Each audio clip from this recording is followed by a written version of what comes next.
Okay, let's talk about the various general categories of pond design.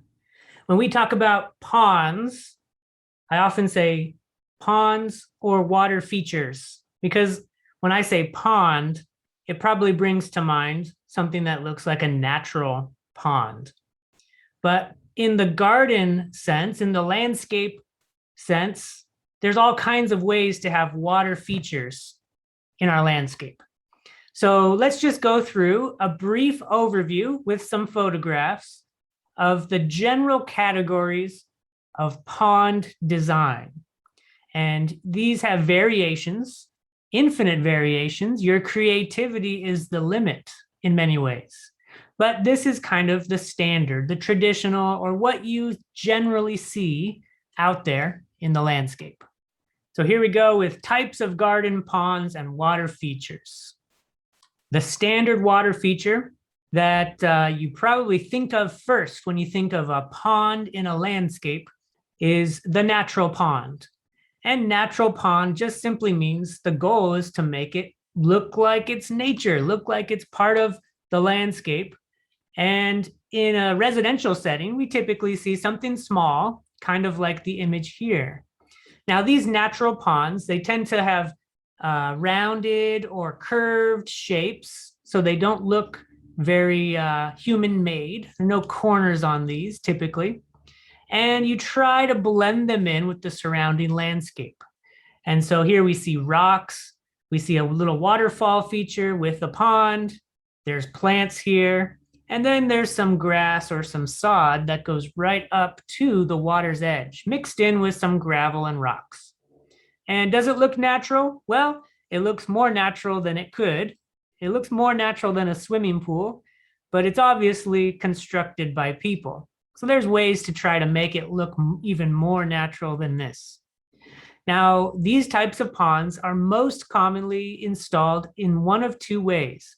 The first way is with a liner, and that's what we see here. This is a pond that was installed with some type of waterproof liner, and usually it's either cement or a rubber fabric that holds in the water, and sometimes it could be both. So this is our first type of pond, a natural pond with cement or rubber liner. Here we see another example. And in this case, it's a little bit more formal looking. You can see the rocks, the flagstones were stacked, and it looks maybe like it was something you would find in nature, but still constructed. Those are clearly stacked rocks, and our waterfall is prominent, obviously going to display good sounds, and another sort of a natural looking pond in a landscape. Notice plants are incorporated, and there could even be fish in a pond like this. Now, the other type of natural looking pond is not going to use a membrane or a liner that's soft. This is going to use rigid plastic. And you could also use metal or other materials, but it's typically something that's firm. And in this case, the image we're looking at is something that you could purchase, and it's already shaped to be the perfect pond shape. So you've got some deep spots and you have some shallow spots. The shallow spots are good for various types of plants to be able to be placed on the shelf. And the deep spots are good for fish so they can get down deep and hide from predators. And you also want that depth so that you have enough water height for your pump to be able to circulate water. So as you can see, here's the image of a preformed plastic pond being installed. So you dig a hole in the ground that's roughly the same size and shape as your plastic, rigid plastic pond. And then you try to backfill and get it to be placed so that it looks like it's just perfectly level with the ground. And here we see two plastic ponds, one that is looking like it's going to cascade or waterfall into another one that's down lower. So why would you choose the liner versus the plastic? Well, the liners are nice because they can be shaped into any form. and they're more easily hidden. So you can cover them with dirt, rocks, soil, plants, and they just can kind of disappear into the landscape. So these tend to look a little bit more natural. But the big downside are holes. So if there's any hole in a soft liner or a crack in a concrete liner, it can be difficult to replace and difficult to find, first of all. The plastic form ponds, on the other hand, they come in lots of shapes and sizes, and they're simple. You don't have to really think it through. You don't have to do much work. They're less likely to leak because they can be much more rigid than the other type of a membrane. They can be a little bit difficult to mask the edge of the pond with the surrounding landscape. So in that regard, they may tend to look a little bit more fake. Typically, these plastic form ponds are for smaller ponds in the landscape. So even that may just have them look out of scale or out of place. And as I said, they can be harder to blend in. Another type of water feature in the landscape would be more of a formal pool. So these formal pools, they are not trying to look natural. They're trying to look as human-made as possible. Typically, they have very geometric shapes, squares, rectangles, long pathways, shallow water bodies. In this case, the image is showing a circle, a radius, a half circle with a fountain. And clearly, this is not a natural sort of a thing. And so it has that formal garden look, very geometric in design.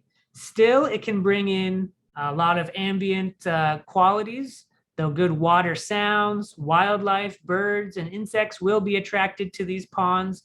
You could incorporate plants if you chose, and they still have all the same features of ponds in the landscape, but they are designed to stand out. And in this case, we see here it's installed on a patio with staircases on either side, and then in the middle is a staircase waterfall that's kind of matching the two sides. And in formal garden design, a lot of times we see symmetry as the general design strategy. This is opposed to asymmetry with a natural design. Here's a few more images of formal pools. You can see they come in all shapes and sizes. They can have waterfalls, they can be streams, they can even look like small swimming pools.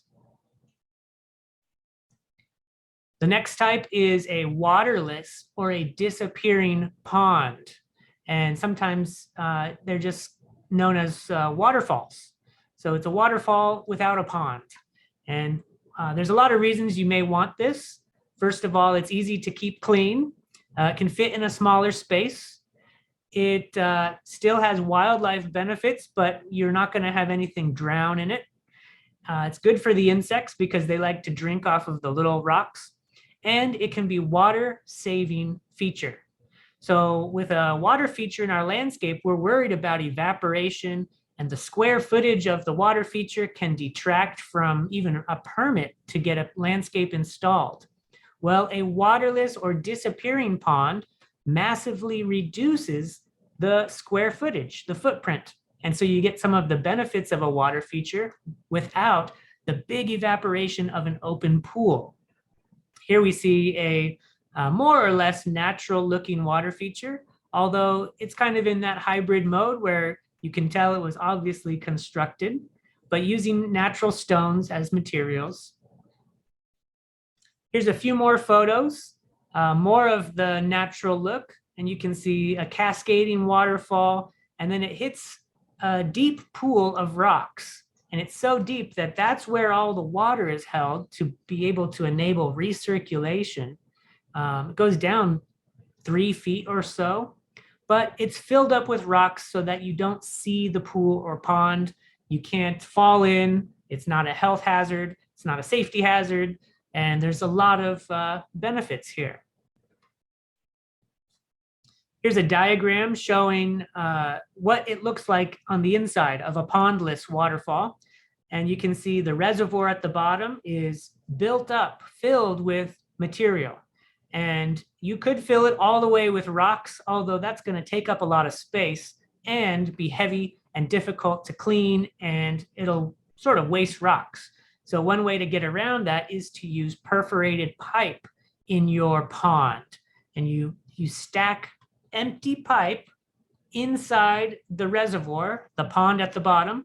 You cover it with rocks on top. And now as water enters, it'll go inside of the pipe because it's perforated, it's got holes in it, and your pump will have plenty of water to be able to push back up to the top of the waterfall. But you won't have any issues. And if anyone came and walked on this, they wouldn't be falling down into a trap door that puts them into a secret pond. So this is a safe way to build a pondless waterfall. Now we've got smaller features. Typically, we'd consider them fountainscapes. They can be planted. They could even have fish in them, or just be water features in our landscape. And obviously, these come in many shapes and sizes as well. In fact, you could just acquire the materials to create a pump, or to create a fountain, a small pump, a filter, and you can build a fountain out of almost anything. You could find scrap material, anything you've got laying around, interesting repurposed material, and turn that into a water feature. Here's a few more photos of fountainscapes. They obviously go from the more informal all the way into the very formal, and we can have cascaded tiers of water in large fountains. Now remember, there's a concern about wanting to be water wise and conserve water when appropriate. And so we always want to right size and appropriately design the landscape for the space and for the intended uses. And finally, here's a few more images of fountainscapes. Notice they can get very creative, very interesting, little tiered or cascading drips. You've got a sheet of water flowing down a material. You could even have a small little pipe that just emits small drips and slightly wets a rock area, which would bring in some water for wildlife, mainly insects, to come and get water in the heat of the summer. Some of these ponds can be self-contained. So you've got your little waterfall and your pond right there in one piece. That can exist on a balcony in a very small space, urban garden. And these can be planted. They can contain fish even in the right conditions. Although the smaller you go, the more difficult it will be to have living things exist in your water feature. Here's another more formal type of a self-contained fountain pond where you can see the reservoir at the bottom shooting up and then cascading over the outside of the ceramic sculpture. Sort of looks like a large vase or pot. So there we go. Quick little video just to introduce some of these various categories of water features, just to kind of get your mind flowing, help to get you up to speed with what we're talking about and what these things can look like when we install them in landscapes. And obviously they have some various strategies or ways you would go about, first of all, designing them into a landscape, and then second of all, installing them in a landscape. Slightly different with each one, but they all have the same primary components and the same general considerations. So as we go through this course, we're going to be talking about the general considerations and some of the specifics for these different design types.